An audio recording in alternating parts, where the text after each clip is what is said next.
السلام علیکم سر۔ وعلیکم السلام۔ سر شازیہ مری صاحبہ کی ایک اسٹیٹمنٹ آئی، انہوں نے کہا کہ ہم جو ہیں گورنمنٹ میں شامل ہو سکتے ہیں، کچھ گورنمنٹ کے اوپر تحفظات بھی پیپلز پارٹی نے گزشتہ کچھ عرصے میں ظاہر کیے ہیں۔ آپ کیا سمجھتے ہیں پیپلز پارٹی گورنمنٹ کو جوائن کر سکتی ہے؟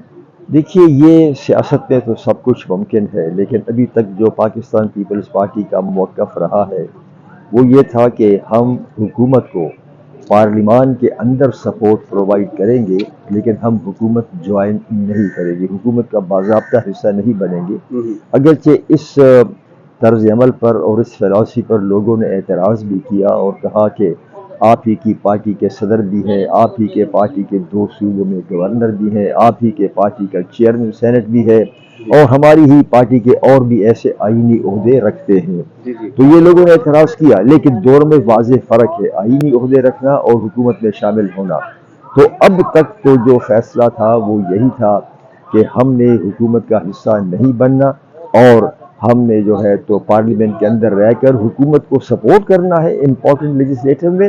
اور اگر کوئی ایسی چیز ہو جو ہم سمجھتے ہیں کہ غلط ہو تو اس کے بارے میں آواز بھی اٹھائیں۔ شازیہ مری صاحبہ نے بھی اب پچھلے دنوں یہ آواز اٹھائی تھی کہ یہ جو میری ٹائم ایجنسی کا جو بل آیا ہے یا جو قانون سازی کو ہم سے مشورہ نہیں کیا گیا، تو ہم اپنا یہ کردار ادا کر رہے ہیں اور کریں گے۔ جہاں تک حکومت میں باضابطہ طور پر شامل ہونے کی بات ہے، میں سمجھتا ہوں کہ یہ فیصلہ جو ہے سینٹرل ایگزیکٹو کمیٹی اور پارٹی کی جو پالی ساز ادارہ ہوتا ہے اس میں ہوگا، اور میں چونکہ اب سیکرٹری جنرل نہیں ہوں اور میں سینٹرل ایگزیکٹو کا ممبر بھی اس لحاظ سے نہیں ہوں، تو میں اس سے بے خبر ہوں، مجھے پتہ نہیں ہے، لیکن یہ یقیناً یہ بحث پارٹی کے اندر جاری رہی تھی کہ کیا حکومت میں شامل ہو یا نہ ہو، اور اب تک تو یہی تھا کہ حکومت میں شامل نہیں ہونا۔ اچھا سر، ایک کویسچن یہ بتائیے کہ جو عمران خان صاحب کی رہائی کے حوالے سے فورن پریشر پاکستان کے اوپر بلڈ اپ ہو رہا ہے، اور خصوصاً امریکن جو اسٹیٹمنٹس آ رہے ہیں، ابھی تک امریکن گورنمنٹ کی طرف سے تو ایسا اسٹیٹمنٹ نہیں آیا، لیکن ان کے جو نامزد آفیشلز ہیں ان کی جانب سے اسٹیٹمنٹس آ رہے ہیں، آپ کیا سمجھتے ہیں کہ کیا پاکستان سکم کر جائے گا انڈر دس پریشر؟ دیکھیے، یہ کہنا کہ پاکستان کے اوپر امریکہ کا کوئی دباؤ ہے، وہ ابھی آپ نے خود کہا کہ ابھی امریکی حکومت کی طرف سے باضابطہ طور پر ایسی بات تو نہیں آئی، لیکن ظاہر ہے کہ امریکی حکومت کے اندر وہ عہدیداران جن کو ٹرمپ نے اب نامزد کیا ہے کہ وہ اس کے عہدیداران ہوں گے، ان کی طرف سے ایسے بیانات آ رہے ہیں، تو اس کا پریشر حکومت کے اوپر، یہ کہنا کہ اس کا کوئی پریشر نہیں ہوگا، میں نہیں سمجھتا کہ یہ بات درست ہے۔ بہرحال امریکہ کے اگر کسی عہدیدار کی طرف سے باضابطہ ایسا بیان آ جائے تو یقیناً پاکستان میں جو ذمہ دار لوگ ہیں وہ اس بیان پر غور کریں گے، لیکن جہاں تک عمران خان کا اسپیسیفک تعلق ہے، میں سمجھتا ہوں کہ عمران خان کے کیس میں ڈیو پروسیس تو یقیناً ہونا چاہیے،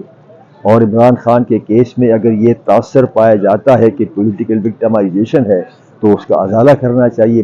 یعنی ریگارڈلیس آف دس فیکٹ کہ امریکہ کے عہدیدار کیا کہہ رہے ہیں یا دوسرے عہدیدار کیا کہہ رہے ہیں، لیکن میں یہ نہیں سمجھتا کہ بیرون ملک کے کسی عہدیدار کے ایسے بیان سے پاکستان کی ریاست کے جو ذمہ دار ادارے ہیں اور جو بھی لوگ ہیں وہ اپنے فیصلوں کو تبدیل کر دیں گے، میں یہ نہیں سمجھتا۔ سر ون لاسٹ کویسچن، یہ بتائیے سر کہ طالبان کے جو وزیر خارجہ ہیں انہوں نے پاکستان کو تھریٹ کیا ہے کہ ہم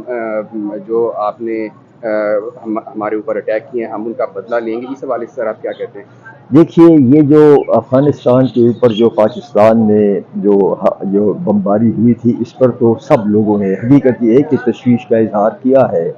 کیونکہ آپ کا نیبرنگ ملک ہے اور آپ کو ان کے ساتھ بات چیت کرنی چاہیے، بات چیت کے لیے ہونا چاہیے، ایسکیلیشن سے اجتناب کرنا چاہیے۔ یہ جو ہوائی حملہ ہوا ہے افغانستان پر، میں سمجھتا ہوں کہ یہ ایک ایسکیلیشن کی جانب ایک قدم ہے،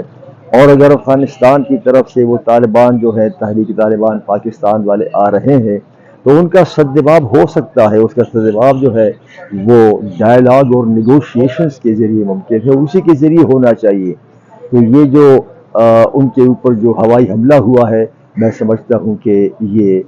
درست نہیں ہے، اس پر غور کرنا چاہیے، کیونکہ اس جھگڑے کو جو دونوں ممالک کے درمیان ہے اس کو مزید ایسکیلیشن سے بچایا جائے۔